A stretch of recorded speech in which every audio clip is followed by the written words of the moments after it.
Welcome back to another video. In today's video, we're doing something Royal Rumble themed because that is getting right around the corner now. And today we'll be doing our top 10 Dream Royal Rumble surprise entrants. Now these, some might not be very reasonable or very realistic. However, these are just ones that we came up with that if they were to show up, I think a lot of people are going to be really happy and really surprised to see him. And also we, most importantly, will be happy to see him. But yeah, you ready to get into this? Yeah, we had people, obviously, like Mercedes. They'd be amazing to see, but we didn't include them on this list. We tried to go a little more realistic. Obviously, some are going to be kind of treading the line a little bit, but for the most part, they are realistic. Yeah.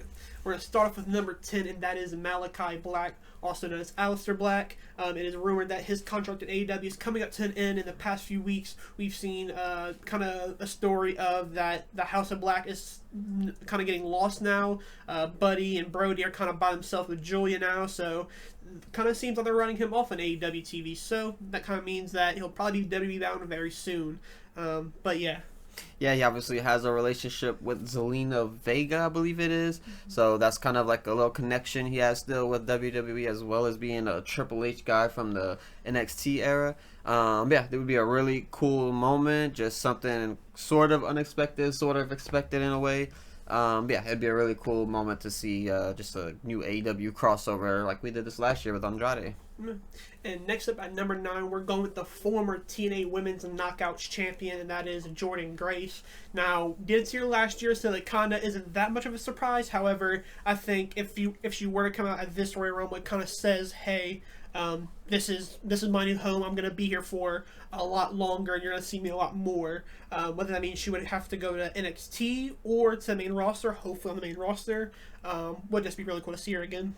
Yeah, we obviously seen her last year, and that was just a really fun moment seeing her come out with the TNA Knockouts champion, and she actually looked pretty good in there. They let her get some spots in and looked pretty strong and whatnot. But hopefully this year she come in and get some more eliminations. Maybe take out someone like a Nia Jax again, like she did this past year. Create a little feud there or something. But there's a lot of cool things you could do. Her and Jade would be really fun. A little face off in the ring with them two. And they already started a little story with her and Zarya, with Zarya spearing her on accident. So maybe you could see them have a little face off in the ring. That'd be fun. But yeah, Jordynne Grace. Yeah. Next up at number 8, who do we have? We have Say His Name, and he appears, I believe, in Joe Hendry. Now, obviously, he's not someone who's going to come in. He's going to win the Rumble. He's not someone who's going to come in and just start eliminating everyone. But he's just there to get that big initial pop, have the crowd go nuts, all the signs, all the waves, and all the, everything like that. That's pretty much what he's there for. Everyone says he's WWE bound once his TNA contract runs up, which is in a few years from what we know. But yeah, Joe Hendry. Yeah, I mean, he's somebody who last year was definitely at the peak, and I would be very interested to see how much of that fandom and like how much backing he has from the crowd if he were to come back again this year. But yeah, really cool to see Joe Hendry, but like you said, probably wouldn't win by any means. But next up, who do we have from NXT? We have the first NXT person coming up, and that is Trick Williams. Now, is this a main roster call-up? Doesn't necessarily mean that. We've seen Roxanne come up in the past, and she went back to NXT, so this could just be a quick little thing with him. Maybe have him face off with Carmelo Hayes, or maybe other NXT people, such as a Braun Breaker or whatever.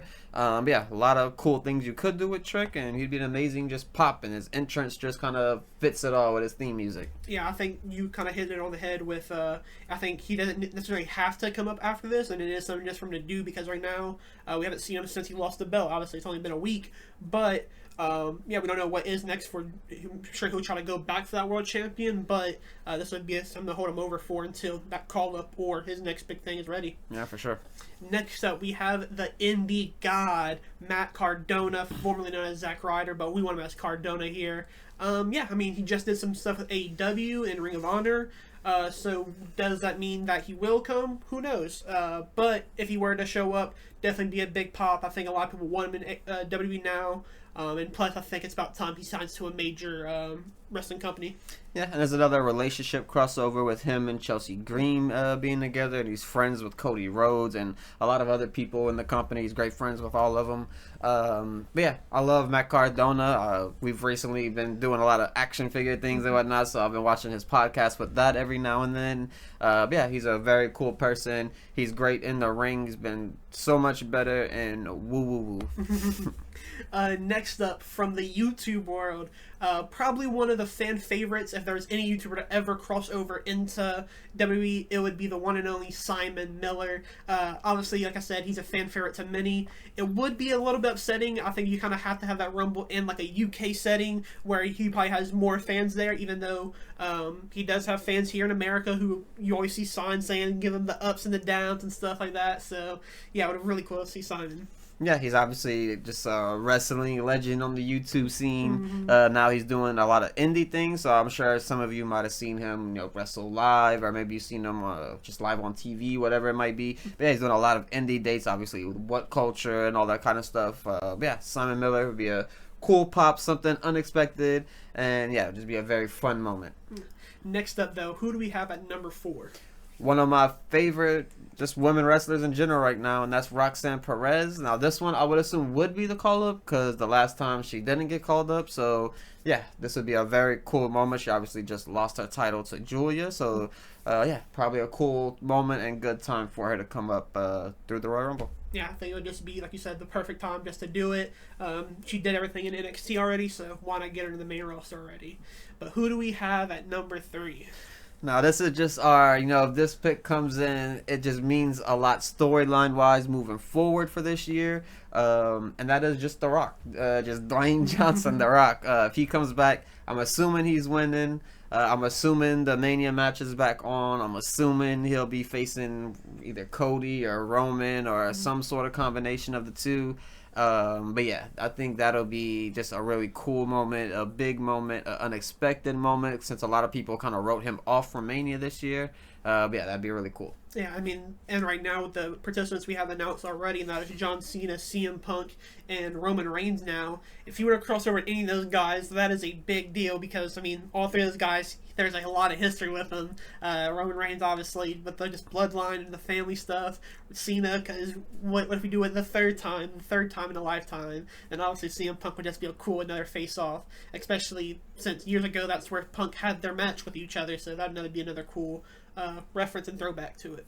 But next up at number 2, we have New Japan legend, and that is Hiroshi Tanahashi. He's wrapping up his in-ring career in his next few months and year and a half, I think he said. But yeah, it would just be really nice to see him in a WWE setting. Is this realistic? Probably not, but if I want to see him time in WWE, that would be the best. Yeah, I think this is just one of those moments where you have to kind of respect the people who are kind of legends and help build wrestling, not just obviously in America, but just around the globe in Japan. And New Japan does come to America every now and then and other places as well. But yeah, he just deserves it. He has a long-standing career. He has a history with a lot of the people in WWE from their time in New Japan, such as obviously a Shinsuke Nakamura is the main one people will probably talk about.